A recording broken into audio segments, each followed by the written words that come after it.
ولو ألقى معاذيره لا تحرك به لسانك لتعجل به إن علينا جمعه وقرآنه فإذا قرأناه فاتبع قرآنه ثم إن علينا بيانه.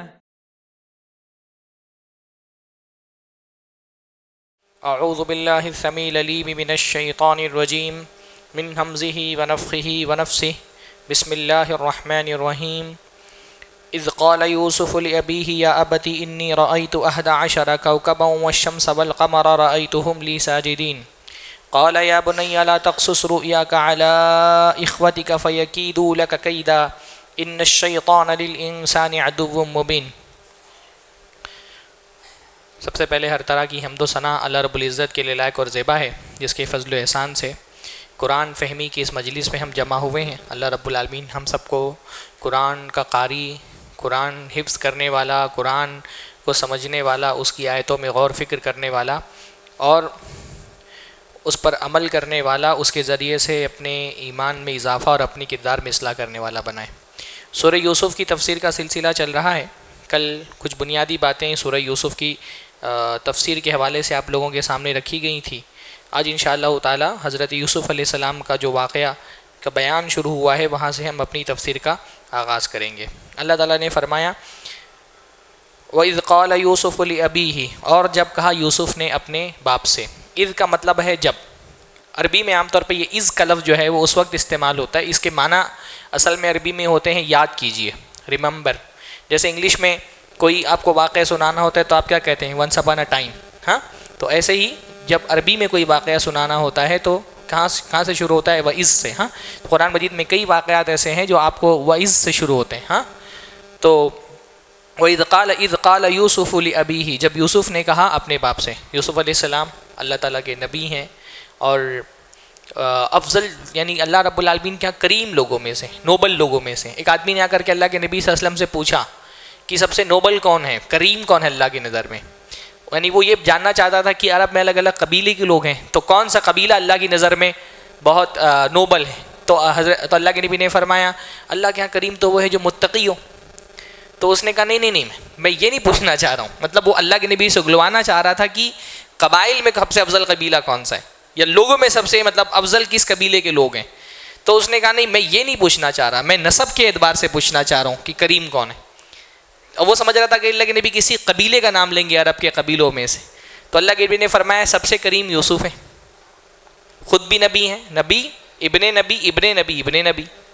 ہاں، یعنی ایسے نبی ہیں جن کی 4 نسلیں لگاتار نبی ہیں، ہے نا۔ خود نبی ہیں، ان کے والد یعقوب نبی، ان کے والد اسحاق نبی، ان کے والد ابراہیم نبی۔ تو حالانکہ نبی کا بیٹا ہونا اپنے آپ میں کوئی فضیلت کی بات نہیں، پر اللہ کے نبی صلی اللہ علیہ وسلم، کیونکہ بھائی دیکھیے حضرت نوح علیہ السلام کا بیٹا بھی نبی کا بیٹا ہے، رسول کا بیٹا ہے، لیکن ڈبا دیا گیا اپنے اعمال کی وجہ سے۔ اللہ نے فرمایا من بطأ به عمله لم يسرع به نسبه، جس کا عمل اس کو پیچھے کر دے اس کا لینیج، اس کا نسب اس کو آگے نہیں کر سکتا ہے۔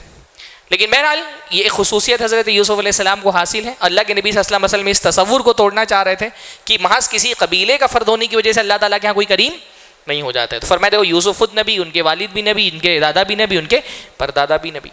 یوسف علیہ السلام کا قصے کا بیان شروع ہوا اذ قال یوسف لأبیہ، جب یوسف نے کہا اپنے باپ سے یا ابتی، اے میرے ابا۔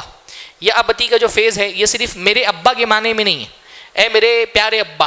ہاں، یعنی یہ لفظ جب کہا جاتا ہے نا تو اس میں ایک پیار کا اظہار ہوتا ہے۔ زبان میں کسی چیز کی محبت کا اظہار کرنے کے لیے اس کو اپنی طرف منسوب کیا جاتا ہے۔ مثلاً آپ عام طور پہ بیٹے کو کہیں گے بیٹا، ہاں، یا اس کا نام لے کر کے اس کو پکاریں گے، جب اس سے بہت محبت ہوگی تو کیا کہیں گے؟ اے میرے بیٹے۔ تو اپنی طرف جب منسوب کیا جاتا ہے کسی چیز کو تو وہ ایک قسم کی تعلق کا، ایک قسم کے محبت کا اظہار ہوتا ہے نا۔ حضرت ابراہیم علیہ السلام بھی جو ہے جب اپنے والد کو نصیحت کر رہے ہیں تو کہہ رہے ہیں یا ابتی، اے میرے ابا۔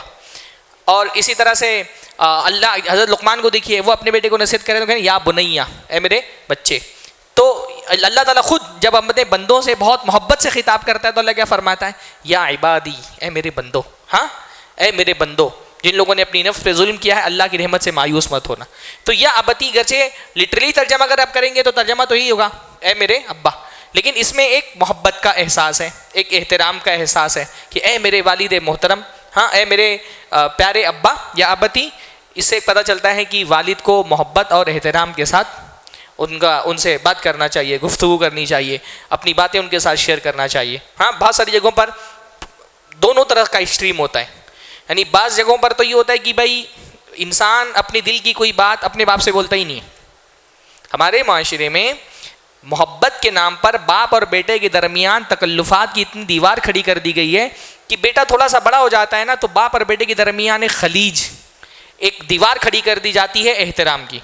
اور یہ احترام کی دیوار اتنی مطلب سخت ہوتی ہے کہ بیٹا باپ سے جدا ہو جاتا ہے، گفتگو نہیں کرتا، اس کو کوئی پریشانی ہے باپ سے نہیں بولے گا، اس کو کوئی تقاضا کرنا ہے اماں سے ضد کر لے گا، اماں سے چھین کے لے لے گا، ابا کے سامنے منہ نہیں کھلتا ہے. یہ انبیاء کی جو سنت ہے نا بچوں کے ساتھ، اس کے خلاف. دیکھیے حضرت یوسف علیہ السلام کو معاملہ پیش آیا، جا کر کے اپنے ابا سے اس کو شیئر کر رہے ہیں، اپنے ابا سے اس کو جاننا چاہ رہے ہیں. اپنی کامیابی، اپنا غم، اپنی تکلیف، اپنی خوشی ابا کے ساتھ شیئر کرنا چاہیے. ہمارے یہاں ایک عجیب قسم کا تکلف ہو گیا ہے کہ نہ بیٹا باپ کے قریب ہوتا ہے نہ باپ بیٹے کے قریب ہوتا ہے. کہا جاتا ہے کہ الگ الگ ایج گروپ کے دو مرد اگر کسی ٹیبل پہ بیٹھے ہوئے ہیں اور دونوں خاموش ہیں تو سمجھو کہ باپ بیٹے. ایسا ہوتا ہے نا کسی جگہ پر، اگر دیکھو الگ الگ ایج گروپ کے دو مرد ہیں اور بیٹھے ہوئے ہیں اور بات نہیں کر رہے، سمجھو کہ باپ بیٹے، بات ہی نہیں ہوتی. ہاں یعنی بچہ تھوڑا سا بڑا ہو جاتا ہے نا تو ہمارے یہاں ایک مزاج یہ بن گیا کہ بچہ تھوڑا سا بڑا ہو گیا تو فزیکلی ہم بچے کو خود سے دور کر دیتے ہیں. 5 سال 6 سال 7 سال 8 سال جیسے بچے کی ایج بڑھتی جاتی ہے نا، جسمانی طور پہ ہم اس کو دور کر دیتے ہیں. یہ جو فزیکل ڈسٹینس ہے نا، یہ ایموشنل ڈسٹینس پیدا کرتا ہے. جسمانی فاصلے اصل میں نفسیاتی اور جذباتی فاصلے پیدا کرتے ہیں.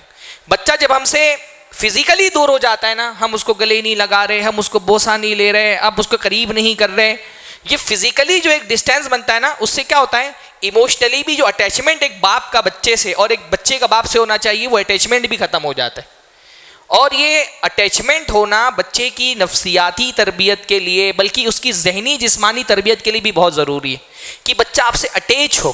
یعنی ایک قسم جب آپ بچے کو اپنے گلے سے لگاتے ہیں، اس کے ماتھے پہ بوسہ لیتے ہیں، اس کے گال پر بوسہ لیتے ہیں، تو یہ جو ایک فزیکل اٹیچمنٹ بچوں سے بنتا ہے نا، یہ فزیکل اٹیچمنٹ بچے کی نفسیاتی صحت کے لیے، اس کے کیریکٹر کے لیے، اس کے اندر کانفیڈنس پیدا کرنے کے لیے بہت ضروری ہوتا ہے. بہت سارے بچوں میں جو کانفیڈنس کی کمی ہوتی ہے، بہت سارے بچوں کے اندر جو خود اعتمادی کی کمی ہوتی ہے، ان کے کیریکٹر میں جو ایک خلا ہوتا ہے نا، یہ خلا کہاں سے پیدا ہوتا ہے کہ بھائی ہر انسان کو جیسے پیٹ میں بھوک لگتی ہے نا، ویسے اس کی روح کو بھی محبت کی غذا چاہیے ہوتی ہے. جیسے ہمارے پیٹ کو بھوک لگتی ہے تو ہم کو کھانا چاہیے ہوتا ہے نا، ویسے ہمارے کیریکٹر کو، ہمارے ایک ایموشنل بھی ہمارا وجود ہوتا ہے نا، جیسے ہمارا ایک فزیکل وجود ہوتا ہے. جس طرح فزیکل وجود کو ترقی کرنے کے لیے ہم کو کھانا چاہیے ہوتا ہے، ویسے ہمارے اندر جو ایک جذباتی وجود ہے، ہمارا فزیکل جو ایگزسٹنس ہے ہمارا، اس کو ترقی کرنے کے لیے ہم کو محبت چاہیے ہوتی ہے. اگر بچے کو وہ انف محبت نہیں ملی ہے نا تو اس کے اندر، اس کی روح میں، اس کے دل میں، اس کے ایموشنز میں ایک قسم کا خلا باقی رہ جاتا ہے. اور ہم اپنے بچوں کا یہ خلا پر نہیں کرتے ہیں. بہت نہیں عجیب بات ہو گئی ہے بالکل نا کہ باپ بیٹے سے، بیٹا باپ سے دور ہے. اللہ کے نبی صلی اللہ علیہ وسلم کی سنت تو یہ نہیں تھی. اللہ کے نبی صلی اللہ علیہ وسلم حضرت فاطمہ کا نکاح ہو چکا تھا، شادی ہو چکی تھی، لیکن پھر بھی حضرت فاطمہ جب اللہ کے نبی صلی اللہ علیہ وسلم کے گھر میں آتی، اللہ کے نبی اپنی جگہ سے کھڑے ہو جاتے، ماتھے پر جا کر کے حضرت فاطمہ کو بوسہ لیتے اور لا کر کے اپنی جگہ پر بٹھاتے تھے. یہ اللہ کے نبی ہم کی سنت ہے. اور صرف اپنی بچے سے نہیں، اللہ کے نبی ہم کو آپ دیکھیں گے کہ اپنے شاگردوں سے بھی ایک فزیکلی اٹیچمنٹ بھی ہوتا تھا. یعنی بہت سارے صحابہ کو اللہ کے نبی صلی اللہ علیہ وسلم کو سکھاتے تھے تو ہاتھ میں ہاتھ رکھ کے سکھاتے تھے، ہاں ہاتھ پکڑ کر کے سکھاتے تھے. یہ جو ٹچ ہوتا ہے نا، جو ہم اپنے بچوں کو دیتے ہیں، یہ ٹچ بچوں کی ایموشنل اپ برنگنگ کے لیے بہت ضروری ہے، ان کی جسمانی اور نفسیاتی صحت کے لیے بہت ضروری ہے. بہت سارے بچے اپنے باپ کے اس ٹچ سے محروم رہتے ہیں. کبھی آپ جا کر کے جو سائیکالوجی کے ماہر ہیں ان کی کتابیں جا کر کے پڑھیں کہ جو بچے کو گلے سے لگانا ہے، اس کو بوسہ دینا ہے، اس کے کتنے گہرے، خوبصورت اور اہم مفید اثرات بچے کی شخصیت پر ہوتے ہیں. تو اللہ کے نبی اپنے بچوں کے ساتھ، اس کے بعد اللہ کے حضرت حسن حسین کے ساتھ دیکھیں کتنا اللہ کے نبی فزیکل ہو کر کے رہتے تھے. بلکہ اللہ کے نبی صلی اللہ علیہ وسلم نے اس آدمی کو ڈانٹ دیا اور پسند نہیں فرمایا جو کہتا ہے کہ میں گھر پہنچتا ہوں تو میرے بچے تو ڈر کے مارے دبک کے دور ہو جاتے ہیں. ہاں اپنے صحابہ کے ساتھ کتنا آپ کو ملے گا کہ اللہ کے نبی صلی اللہ علیہ وسلم جو ہے وہ ہاتھ پکڑ کر کے کچھ سکھا رہے ہیں. یا اللہ کے نبی صلی اللہ علیہ وسلم کے بعد جب حضرت جبرائیل آئے دین سکھانے کے لیے تو کیا کیا، اپنے گھٹنے کو اللہ کے نبی گھٹنوں سے ملا دیا. تو اپنے بچے کے ساتھ ایک فزیکل تعلق ہمیشہ رہنا چاہیے, ایموشنل تعلق رہنا چاہیے. یہ بچے کی تربیت کے لیے, اس کی ایموشنل اپ برنگنگ کے لیے بہت ضروری. تو حضرت یوسف علیہ السلام کو ایک مسئلہ پیش آیا, ایک خواب انہوں نے دیکھا, تو جا کر کے کس سے شیئر کیا؟ اپنے ابا سے شیئر کیا. کہا یا ابتی, اے میرے ابا, انی رأیت 11 کوكبا, اللہ میں نے دیکھا ہے 11 ستارے, والشمس والقمر, اور سورج اور چاند کو, رأیتہم لی ساجدین, میں نے ان کو دیکھا ہے کہ وہ مجھے سجدہ کر رہے ہیں. کہاں پر دیکھا ہے؟ خواب میں دیکھا ہے نا. انبیاء جو ہیں ان کا خواب بھی کیا ہوتا ہے؟ وحی ہوتا ہے. خواب جو ہے وہ 3 کس طرح کے ہوتے ہیں, اللہ کے نبی صلی اللہ علیہ وسلم نے بتایا. ایک خواب وہ ہوتا ہے جس کو احلام کہا جاتا ہے عربی میں. احلام کا مطلب وہ خواب جو آپ دن بھر میں کرتے ہیں وہ آپ سوتے ہوئے دیکھتے ہیں, اس کو احلام کہا جاتا ہے. ہاں, احلام ایسے خواب کو, قرآن مجید میں اس کے لیے احلام کا لفظ استعمال ہوا ہے. حالانکہ ہم ترجمہ کرتے ہیں تو ہم سب کا ترجمہ خواب سے کر دیتے ہیں. عربی زبان اصل میں بہت وسعت ہے اس کے اندر. اردو میں عام طور پہ جس چیز کے لیے ایک ہی لفظ استعمال ہوتا ہے, عربی میں اس کے لیے 10 الفاظ استعمال ہو جاتے ہیں بعض مرتبہ. ہاں, اور اتنا, اسی لیے کسی بھی زبان میں اتنی وسعت نہیں ہے کہ ایکوریسی آ جائے 100% ترجمہ کرتے ہوئے. تو ایسے خواب جو انسان دیکھتا ہے, رکشہ چلانے والا ہے تو وہ رات میں سوتا ہے تو دیکھتا ہے میں رکشہ ہی چلا رہا ہوں. کاروبار کرنے والا رات میں سوتا ہے تو دیکھتا ہے میں کاروباری کر رہا ہوں. ہم لوگ خواب دیکھتے ہیں کہ تقریر ہی کر رہے ہیں, خواب میں بھی تقریر کر رہے ہوتے ہیں. ہاں, امام صاحب خواب دیکھتے ہیں کہ وہ نمازی پڑھا رہے ہیں. تو دن بھر کا جو کام ہوتا ہے آدمی سونے کے وقت وہ دیکھتا ہے. اس کا کوئی اپنا خاص, اس کی سائن نہیں ہوتی, اس کی کوئی تعبیر نہیں ہوتی ہے. مطلب اس میں وہ خواب بھی آتے ہیں کہ بعض مرتبہ آپ کوئی چاہت کر رہے ہوتے ہیں, دل میں آپ کے چاہت ہوتی ہے پر وہ پوری نہیں ہو پاتی. تو جب ہم سوتے ہیں تو ہمارا دماغ اس کو ہمارے لیے ویژولائز کر دیتا ہے. ہم بولتے ہیں نا میرا خواب ہے, تو میرا خواب کا مطلب کیا ہوتا ہے کہ جو چیز حقیقت میں ہم نہیں اچیو کر پاتے, جب ہم سوتے ہیں تو ہمارا دماغ اس کو ویژولائز کر کے دکھاتے کہ دیکھو یہ مل گیا تم کو. ہاں, کسی سے شادی کرنی تھی, حقیقت میں نہیں ہو سکی, خواب میں وہ دلہن بن جاتی. ہاں, کوئی گھر خریدنا تھا, حقیقت میں نہیں مل سکا, تو خواب میں آدمی خرید لیتا ہے. انسان جو, کیونکہ خواب میں تو انسان کے لیے کوئی باؤنڈریز نہیں ہوتی ہے نا, کچھ بھی کر سکتا ہے وہ. تو دماغ جن فزیکلی جن چیزوں کو جاگتے ہوئے نہیں اچیو کر پاتا, خواب میں وہ ساری باؤنڈریز پار کر کے وہ حاصل کر لیتا. یہ احلام ہوتے ہیں, ان کا کوئی معنی نہیں ہوتا. دوسرے قسم کے خواب ہوتے ہیں جو شیطان کی طرف سے ہوتے ہیں.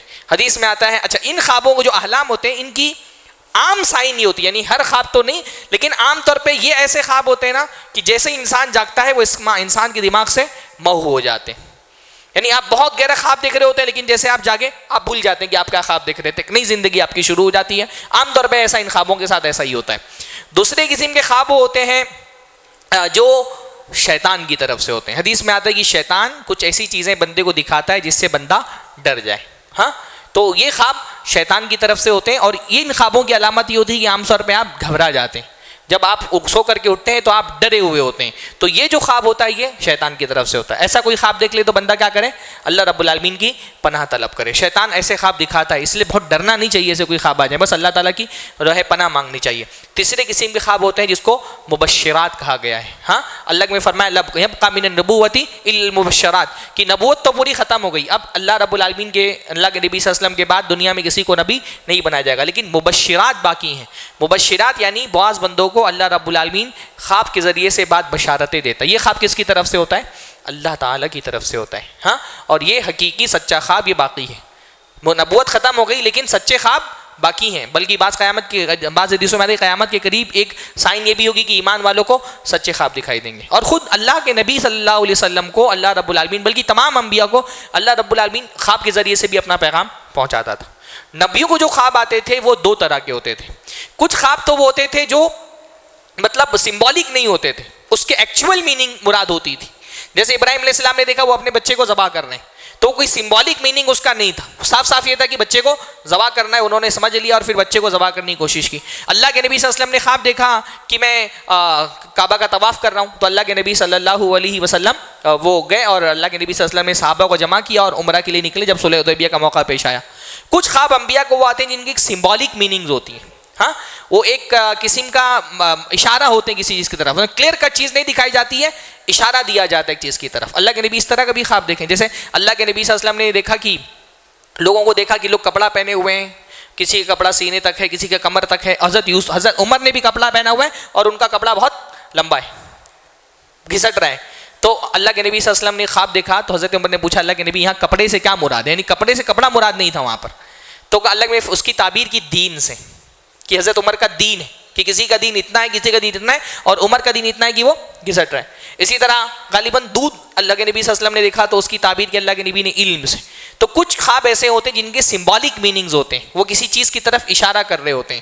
اب یہ حضرت یوسف علیہ السلام جو خواب دیکھا وہ کیا تھا؟ سمبل تھا کسی چیز کا, ہے نا. چاند کسی چیز کا سمبل تھا, سورج کسی چیز کا سمبل تھا, اور 11 ستارے کسی چیز کا سمبل تھا. ہاں, اب ان کے ابا کو جب یہ خواب انہوں نے بتایا, والد سمجھ گئے کہ یہ کوئی ایک بڑا مقام اور مرتبہ اللہ تعالیٰ حضرت یوسف کو دینے والا ہے. اب یہاں پہ 11 ستاروں سے کیا مراد تھے؟ ان کے بھائی. اور سورج سے کیا مراد تھے؟ یعقوب علیہ السلام. اور چاند سے کیا مراد تھے؟ ان کی والدہ حضرت یوسف علیہ السلام کی والدہ. بعض علماء نے, مطلب عام مفسرین کی تو یہی رائے ہے کہ سورج سے مراد حضرت یعقوب تھے اور چاند سے مراد ان کی والدہ تھیں. بعض ایک علماء کی رائے یہ ہے کہ سورج سے مراد ان کی والدہ تھی اور چاند سے مراد والد تھے, کیونکہ ماں کا مرتبہ باپ کے مرتبے سے بلند ہے, تو اس لیے, اور بچہ جو ہے وہ ماں کے قریب زیادہ ہوتا ہے. تو بعض علماء کی ایک رائے ہے, یہ بھی میں چاہ رہا ہوں کہ آپ کو پتہ چل جائے, کہ بعض مفسرین نے کہا کہ سورج سے مراد ان کے والد نہیں تھے بلکہ سورج سے مراد ان کی والدہ تھی, کیونکہ ماں کا درجہ 3 گنا بلند ہوتا ہے. بہرحال لیکن عمومی رائے جمہور کی یہ کہ سورج سے مراد, جمہور مفسرین یہ کہ سورج سے مراد حضرت یعقوب تھے, اور چاند سے مراد کیا تھے؟ ان کی بیوی یعنی حضرت یوسف کی والدہ تھی. رأیتہم لی ساجدین, میں نے دیکھا کہ وہ مجھ کو سجدہ کر رہے ہیں. چاند سورج سجدہ. اب یہ سجدہ کون سا ہے؟ یہ سجدہ تعظیم کا سجدہ ہے, عبادت کا سجدہ نہیں ہے. یعنی ہمیشہ سے عبادت کا سجدہ تو صرف اللہ تعالیٰ ہی کے لیے جائز رہا ہے, اللہ کے علاوہ کسی کے لیے بھی سجدہ جائز نہیں رہا ہے, عبادت والا سجدہ. البتہ پرانی شریعتوں میں تعظیمی سجدہ انسان کے لیے, انسان کو جائز رکھا گیا تھا. جیسے یوسف علیہ السلام کی شریعت میں یہ سجدہ تھا, بنی اسرائیل کی شریعت میں سجدے کی اجازت تھی کہ تعظیمی سجدہ کسی کو کیا جا سکتا ہے. ہمارے دین میں اللہ رب العالمین نے تعظیمی سجدے کی بھی اجازت نہیں دی ہے نا. تو حضرت یوسف علیہ السلام پرانی شریعتوں سے جو منسوخ ہو چکی ہیں, آج کے دور میں استدلال نہیں کیا جا سکتا ہے. بعض لوگ اس آیت کو دلیل بنا کر کے کہتے ہیں دیکھو تعظیمی سجدہ کر سکتے ہیں. بعض پیر لوگ ایسے ہوتے ہیں جو اپنے مریدوں سے سجدہ کراتے ہیں اور دلیل میں کیا لاتے ہیں؟ یہ حضرت یوسف علیہ السلام کا واقعہ. پر پرانی شریعتیں جو منسوخ ہو چکی ہیں وہ دلیل نہیں بن سکتی. اللہ کے نبی صلی اللہ علیہ وسلم کی صاف صاف حدیث ہے, لو کنت آمرا لأحد ان یسجد لأحد لأمرت المرأة ان تسجد لزوجها. اگر میں دنیا میں کسی کو سجدے کی اجازت دیتا تو عورت سے کہتا اپنے شوہر کو سجدہ کر لو. تو یہ کس سجدے کی بات چل رہی ہے؟ سجدے تعظیمی کی نا, کیونکہ عبادت کا سجدے کی تو گنجائش ہی نہیں تھی. عبادت کے سجدے کے بارے میں تو یہ بات نہیں کریں گے. اس کا مطلب یہ کہ دنیا میں تعظیمی سجدہ کسی کے لیے بھی جائز نہیں ہے. تو جو احکام پرانی شریعت کے منسوخ ہو چکے ہیں ان سے استدلال نہیں کیا جا سکتا. ورنہ کل کو کوئی بولے گا حضرت آدم علیہ السلام کے زمانے میں بھائی بہن سے شادی کر لیتا تھا, تو کیا ہماری شریعت میں بھی جائز ہوگا؟ حضرت آدم علیہ السلام کا کیا ہوتا تھا کہ ایک دن ایک بھائی اور بھائی بہن پیدا ہوا, دوسرے دن دوسرا بھائی بہن پیدا ہوا, تو بھائی بہنوں کا ہی آپس میں نکاح ہوتا تھا. تو اگر کوئی بولے کہ نہیں حضرت آدم علیہ السلام کے زمانے میں اس کی اجازت تھی تو آج بھی اجازت ہے. جو شریعتیں منسوخ ہو چکی ہیں ان سے استدلال نہیں کیا جا سکتا ہے. بہرحال یوسف علیہ السلام نے یہ خواب دیکھا. خواب دیکھنے کے بعد اپنے والد کو بتایا تو ان کے والد نے کہا یا بنیا, اے میرے بچے. اس میں بھی کیا ہے؟ محبت کا اظہار ہے. اے میرے بچے, لا تقصص رؤیاک علی اخوتک, اپنا یہ خواب اپنے بھائیوں سے مت بیان کرنا. کیوں؟ فیکیدوا لک کیدا, تو کیا ہوگا؟ وہ تمہارے خلاف سازش کریں گے, زبردست سازش رچیں گے تمہارے خلاف. ان الشیطان للانسان عدو مبین, اور بے شک شیطان جو ہے وہ انسان کا کھلا ہوا دشمن ہے.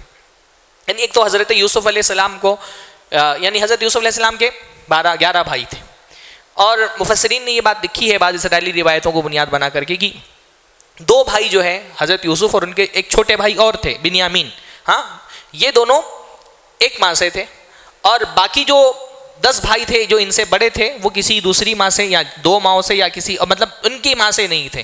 یعنی والد کی طرف سے ایک تھے لیکن والدہ کی طرف سے الگ الگ تھے. اور حضرت یوسف علیہ السلام اس بات کو محسوس کرتے تھے کہ ان کے بھائیوں کے دل میں ان چھوٹے بھائیوں کے لیے حسد ہے. حضرت یوسف کے لیے بھی حسد ہے اور بنیامین کے لیے بھی کوئی حسد کا جذبہ ان کے دل کے اندر موجود ہے. تو ایک تو یہ بات وہ محسوس کرتے تھے کہ بھائی جو ہے وہ پسند نہیں کرتے, ایک قسم کا حسد دل میں رکھتے ہیں. پھر اس خواب کو اگر وہ بھائی لوگ دیکھیں گے اور وہ سمجھیں یا نہ سمجھیں, لیکن اگر وہ اس سے واضح ہو رہا تھا کہ حضرت یوسف علیہ السلام کو اللہ رب العالمین کسی بڑی فضیلت سے نوازنے والا ہے, کوئی بڑا مقام اور مرتبہ دینے والا ہے, تو انہوں نے کہا کہ یہ نعمت اگر بھائیوں کو پتہ چل جائے تو ان کی حسد میں اور کیا ہو جائے گا، یعنی ایک تو بھائی ویسے بھی حسد کرتے ہیں، اور اگر یہ پتہ چل گیا کہ یوسف کو اللہ رب العالمین کسی خاص مقام سے کوئی خاص فضیلت سے عطا فرمانے والے، تو حسد کے جذبات اور بڑھ جائیں گے۔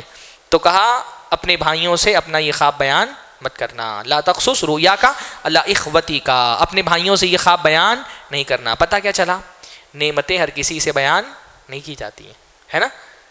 خاص طور پہ اگر کوئی ایسا شخص ہو جو حاسد ہو تو اس سے نعمتوں کا بیان نہیں کیا جاتا ہے، ورنہ کیا ہوگا، حاسد اور پیچھے پڑ جائے گا۔ اللہ کے نبی صلی اللہ علیہ وسلم نے قرآن مجید نعمتوں کے بیان سے نہیں روکتا، اللہ نے خود فرمایا وَأَمَّا بِنِعْمَةِ رَبِّكَ فَحَدِّثْ، اب اللہ تعالیٰ کی نعمتوں کو بیان کرو، لیکن یہ بیان کس سے ہونا چاہیے، جو آپ کا محبوب ہے، چہیتا ہے۔ حضرت یوسف علیہ السلام نے ابا سے کیوں بیان کیا، کیونکہ ابا کے بارے میں ان کو کوئی خوف نہیں تھا۔ ہاں، بھائیوں سے بیان کیوں نہیں کرنے سے منع کیا، کہ بھائی حاسد ہیں۔ اللہ کے نبی نے ایک بڑی پیاری حدیث اللہ کے نبی کی، اللہ کے نبی نے فرمایا استعینوا علی قضاء حوائجکم بالکتمان، اپنی ضرورتوں کو پورا کرنے کے لیے رازداری کا سہارا لو۔ کوئی بڑا کام کرنے جا رہے ہو، بیٹی کی شادی کرنا ہے یا پھر کوئی کاروبار کرنا ہے، بڑا کوئی ڈیل ہونے والی ہے، کوئی گھر خریدنے جا رہے ہو، جب تک کہ چیزیں مکمل نہ ہو جائیں، حاجت پوری نہ ہو جائے، اس کو راز میں رکھا کرو، ہر کسی سے بیان مت کرو، کیونکہ ہر نعمت کے ساتھ کیا ہوتا ہے، حسد کرنے والے لگے رہتے ہیں، ہر صاحب نعمت محسود ہوتا ہے، تو مت بیان کرنا کسی سے۔ ہاں، اور واقعتاً بھائی ایسے تھے کہ وہ، یعنی آپ دیکھیے جو کچھ حضرت یوسف علیہ السلام نے پھر اپنا یہ خواب اپنے بھائیوں سے نہیں بیان کیا، پھر بھی یوسف علیہ السلام کے بھائی کیا ہوا، ان کے پیچھے پڑ گئے۔ آپ سوچیے اگر خواب بیان کر دیتا تو کتنا حسد کرتے۔ ہاں، اچھا، یہ کہا کہ یوسف علیہ السلام سے تو کہا کہ اپنے بھائیوں سے خواب بیان مت کرو، بھائی حسد کریں گے، لیکن خود حضرت یعقوب نے حسد نہیں کیا۔ ہاں، حضرت یعقوب کو کوئی حسد نہیں ہوا، حالانکہ آیت سے یہ بات سمجھ میں آ رہی نا کہ اللہ تعالیٰ حضرت یوسف کو کوئی ایسا مقام دینے والا ہے جو حضرت یعقوب سے بھی برتر ہے۔ خواب سے یہ بات سمجھ میں آ رہی کہ نہیں سمجھ میں آ رہی ہے؟ کیسے؟ سجدہ کر رہے ہیں نا، سجدے میں جو شمس ہے ان سے مراد خود حضرت یعقوب ہیں، تو وہ سورج ہے اور وہ سجدہ کر رہے ہیں، اس کا مطلب اللہ تعالیٰ یوسف علیہ السلام کو کوئی ایسا مرتبہ دینے والا ہے جو حضرت یعقوب سے بھی بڑا ہے، تو ان کو کیوں نہیں حسد ہو رہے؟ کیا جواب ہے؟ بڑی پیاری بات کہی آپ نے، والد ہے، بیٹا کتنی بھی ترقی کر لے باپ کو اس سے حسد نہیں ہوتا ہے۔ ہاں، یعنی ایک تو نبی ہے، نبی تو ویسے بھی اس قسم کے جذبات سے پاک ہوتے ہیں، لیکن ایک اور بڑی بات ہے نا کہ باپ بیٹے کی ترقی سے ناخوش نہیں ہوتا، بیٹے کی ترقی باپ کو اور زیادہ خوش کرتی ہے، بیٹے کی ترقی باپ کے لیے فخر کا باعث ہوتی ہے، بیٹا اپنے باپ کی ترقی سے، باپ اپنے بیٹے کی ترقی سے خوش ہوتا ہے۔ تو حضرت یوسف علیہ السلام اس حسد کا شکار، جو شکار ان کے بھائی حسد کا ہوئے، وہ حضرت یعقوب علیہ السلام اس حسد کا شکار نہیں ہوئے۔ ان الشیطان للانسان عدو مبین، بے شک شیطان انسان کا کھلا ہوا دشمن ہے۔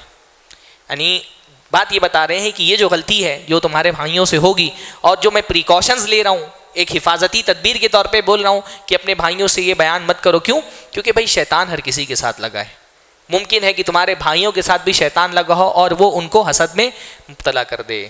تو دوسرے پر اگر کوئی تنقید کریں تو ڈائریکٹ ان پر تنقید کرنے کے بجائے اس کو شیطان کی طرف منسوب کیا جا سکتا ہے۔ ہاں، کہ بھئی یہ شیطان ہے جو یہ کام کراتا ہے۔ خود کوئی غلطی کرو تو یہ ایکسکیوز نہیں دے سکتے کہ شیطان نے کیا ہے نا۔ یعنی ان بھائیوں نے جہاں پر خود اپنی غلطی کا اعتراف کیا تو کہا ہم خود خطا کار تھے، لیکن جب دوسرے کسی آدمی کی غلطی کی بات ہو نا تو یہ بتانا چاہیے کہ یہ شیطان ہے۔ ہاں، یعنی آگے بھی جب حضرت یوسف علیہ السلام نے اپنے بھائیوں کو معاف کیا تو کہا نزغ الشیطان بینی و بین اخوتی، شیطان نے میرے اور میرے بھائیوں کے درمیان میں نفرت ڈال دی تھی۔ تو دوسرے کی غلطی کے بارے میں ان کو ایک ایکسکیوز دیا جا سکتا ہے کہ یہ غلطی اس لیے ہو گئی کیونکہ شیطان ان کے پیچھے پڑ گیا تھا، لیکن جہاں اپنی غلطی ہو وہاں شیطان کو ایکسکیوز نہیں بنایا جا سکتا ہے۔ واضح ہے؟ تو فرمایا کہ شیطان جو ہے وہ انسان کا کھلا ہوا دشمن ہے۔ وَكَذَلِكَ يَجْتَبِيكَ رَبُّكَ وَيُعَلِّمُكَ مِن تَأْوِيلِ الْأَحَادِيثِ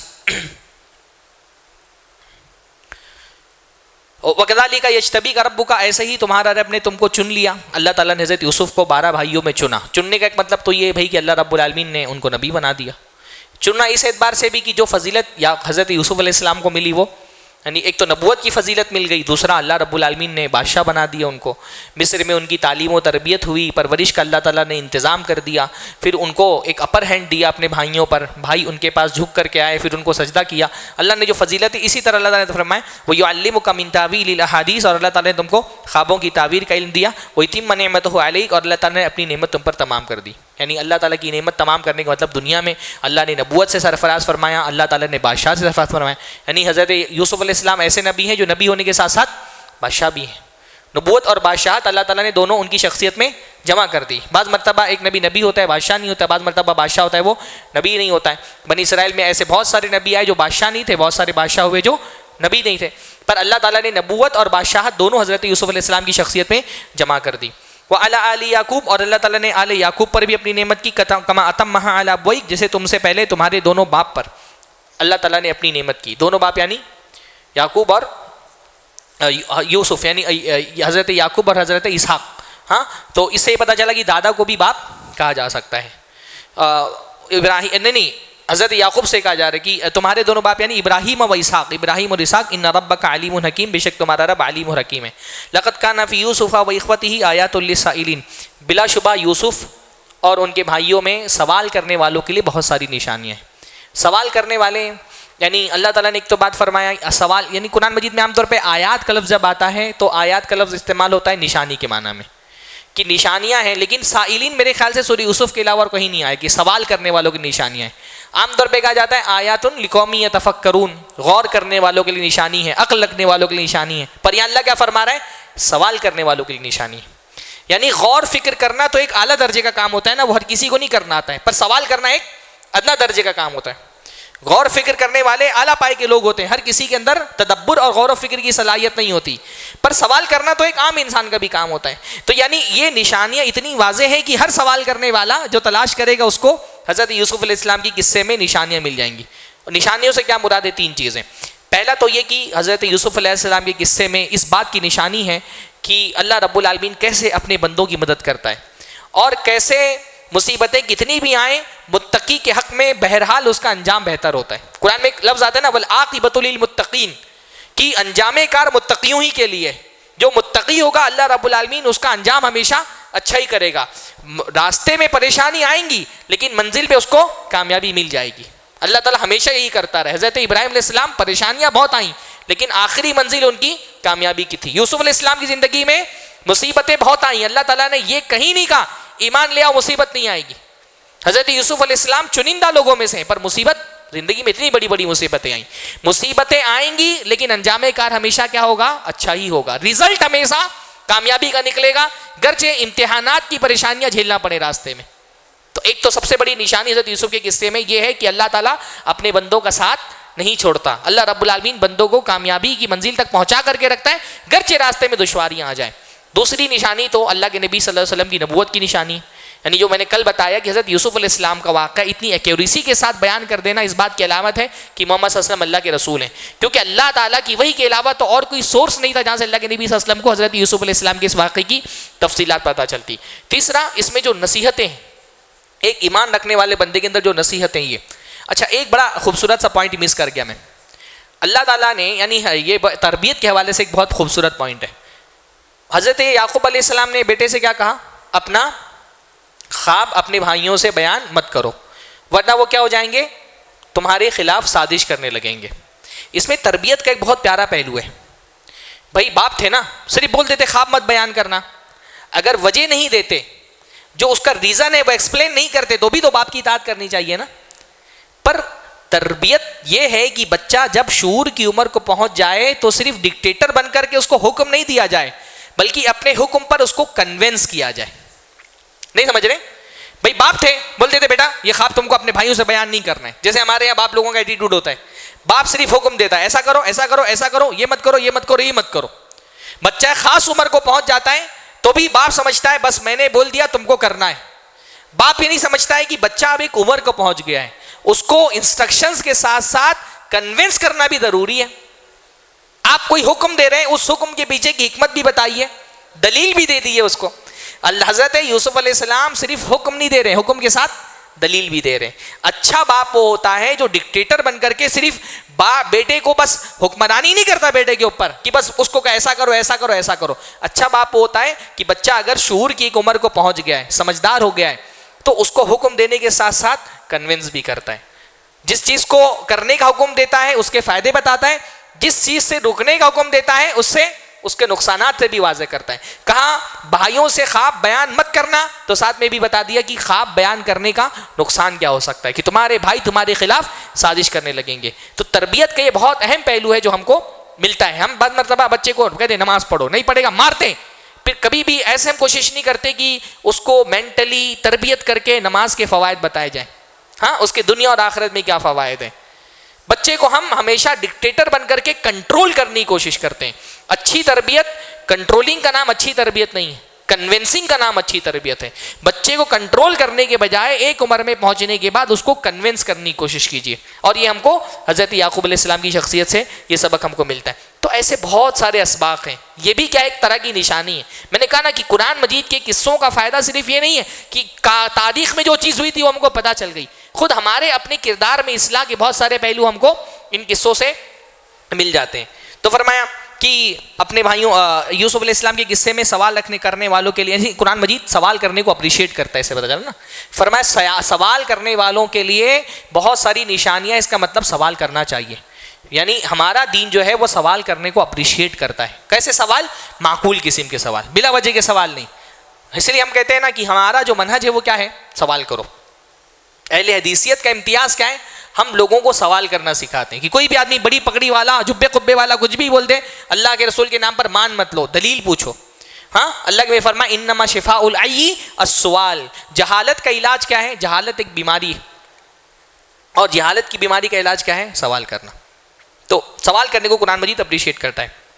اذ قالوا یوسف واخوہ احب الی ابینا منا ونحن عصبہ ان ابانا لفی ضلال مبین. تھوڑا سا میں زیادہ وقت لے رہا ہوں کیونکہ میرے پاس خود وقت کم ہے, اور اگلے سنیچر کو میں اگلے جمعہ کو آپ لوگوں سے ودا ہو رہا ہوں, تو میں چاہ رہا ہوں کہ واقعہ کم سے کم اس کی بنیادی تفصیلات آپ کے سامنے رکھ دوں.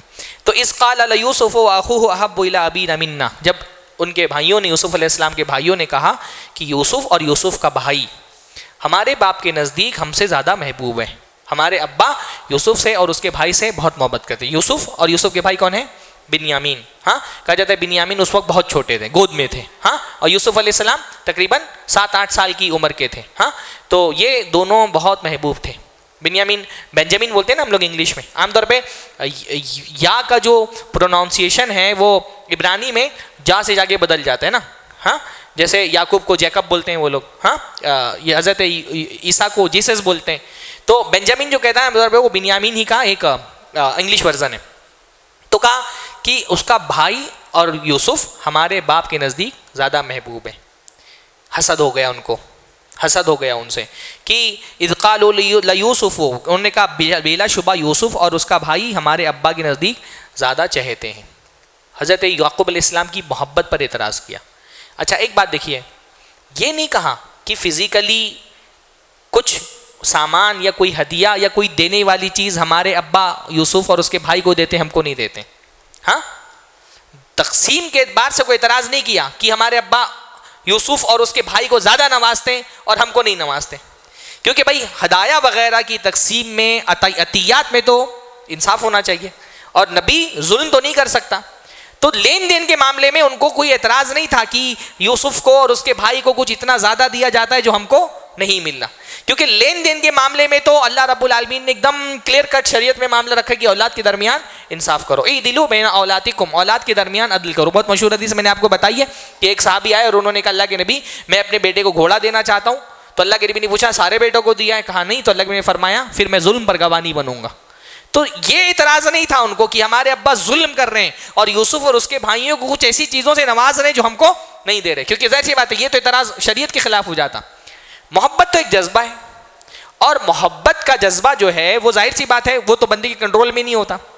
یوسف علیہ السلام خوبصورت ہیں, یوسف علیہ السلام سمجھدار ہیں, اللہ رب العالمین کو نبی بنانے والا ہے. تو نبی جو بن کر کے, جب نبی بننا گرچہ ان کا مستقبل میں ہے, پر وہ شخصیت کا جو ایک حسن ہے وہ تو بچپن میں ہی ایک نبی, ایک تقوی اور ایک دینداری اور سچائی اور صداقت اور امانت, اس کی کچھ خوبیاں بچپن میں ہی ظاہر ہونا شروع ہو جاتی ہیں. تو ظاہر سی بات ہے اس وجہ سے ہو سکتا ہے کہ حضرت یوسف علیہ السلام کے لیے، اور پھر اچھا یوسف علیہ السلام بچے بھی ہیں نا، کم عمر ہے، تو نارملی یہ ہوتا ہے کہ کم عمر بچوں کی طرف جو ایک ایموشنل اٹیچمنٹ ان سے ہوتا ہے، جو ایک لویبل تعلق ہوتا ہے، وہ بڑے بچوں سے نہیں ہوتا، تو اس کو لے کر کے وہ حسد میں مبتلا ہو گئے۔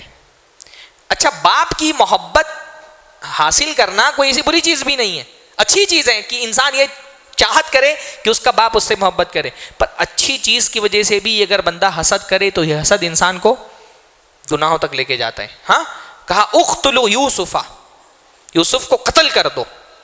حسد اتنی خطرناک چیز ہے کہ یہ انسان سے قتل تک کروا سکتی ہے، بلکہ دنیا میں جو پہلا قتل ہوا ہے وہ کس کی وجہ سے ہوا؟ حسد کی وجہ سے ہوا۔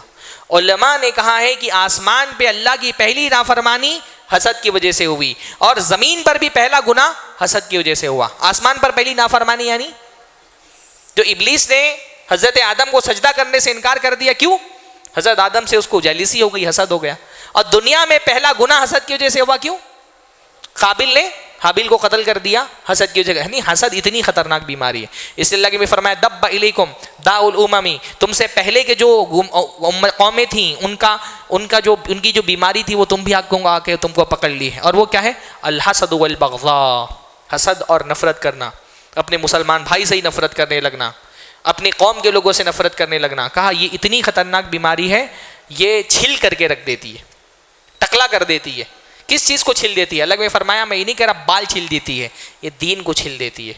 اکثر گناہ حسد کی پیٹ سے پیدا ہوتے ہیں۔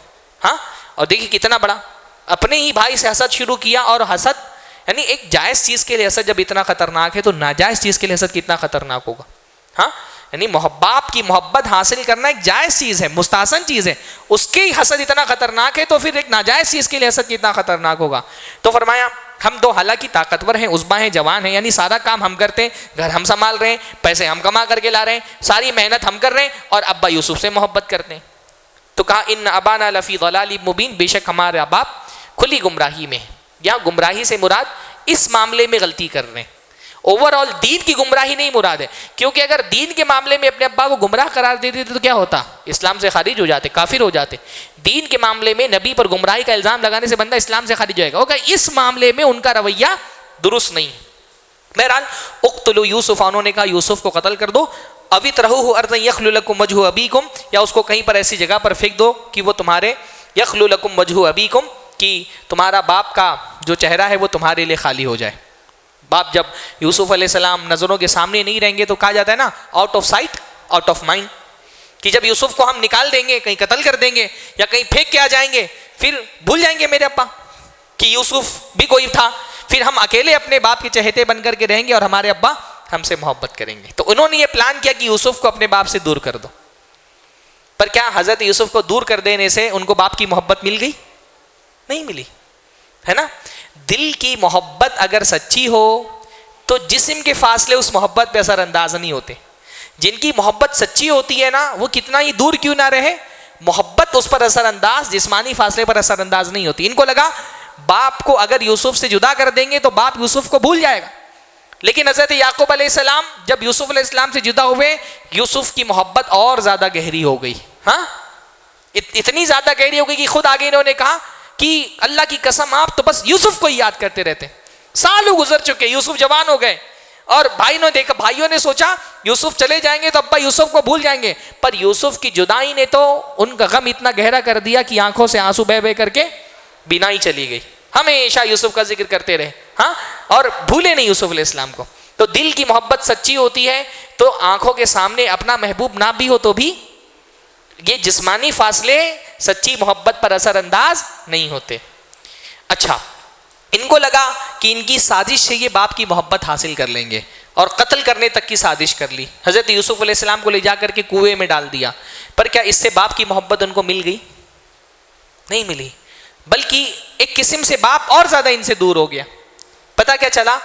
حرام چیز سے کبھی بھی اللہ تعالیٰ کی نعمت نہیں حاصل کی جا سکتی۔ آپ سوچیں آپ کوئی حرام کام کریں اور اس سے اللہ کی نعمت مل جائے، نہیں ملے گی۔ آپ سوچتے ہیں داڑھی کاٹ لے خوبصورتی مل جائے گی، نہیں ملے گی۔ آپ سوچتے ہیں حرام کاروبار کریں مال میں برکت ہو جائے، نہیں ہوگی۔ حرام کبھی بھی اللہ رب العالمین کی نعمت حاصل کرنے کے لیے کبھی بھی کسی حرام راستے کا اختیار نہیں کرنا چاہیے. باپ کی محبت اللہ تعالیٰ کی ایک نعمت تھی، پر اس نعمت کے حصول کے لیے جو انہوں نے راستہ اختیار کیا وہ راستہ کیا تھا؟ حرام کا راستہ تھا. تو یہ زندگی میں ایک اصول سمجھ کر کے رکھیں، حرام راستے سے کبھی بھی اللہ تعالیٰ کی نعمت کا حصول نہیں ہو سکتا ہے. تو بہرحال آج کا درس یہیں پہ ختم کرتے ہیں. اللہ تعالیٰ سے دعا ہے اللہ تعالیٰ اس واقعے میں جو بھی عبرت اور نصیحت کی چیزیں ہیں اس کو ہم کو سمجھنے کی اور اپنی زندگی میں اس کو اپلائی کرنے کی توفیق نصیب فرمائے. جو وقت تھوڑا سا میں زیادہ لے رہا ہوں اس کے لیے معذرت چاہتا ہوں. اقول قولی ھذا واستغفر اللہ لی ولکم ولسائر المسلمین واستغفروہ انہ الغفور الرحیم وآخر دعوانا مسجد عباد الرحمن کے پلیٹ فارم سے ہونے والی دعوت و تبلیغ کے مشن کو آگے بڑھانے میں ہمارا بھرپور ساتھ دیں. علم و عمل سے ناطہ جوڑنے کے لیے اہل علم سے جڑیں. مسجد عباد الرحمن کے یوٹیوب چینل کو سبسکرائب کریں اور آگے شیئر کرنا ہرگز نہ بھولیں. فجزاکم اللہ خیرا.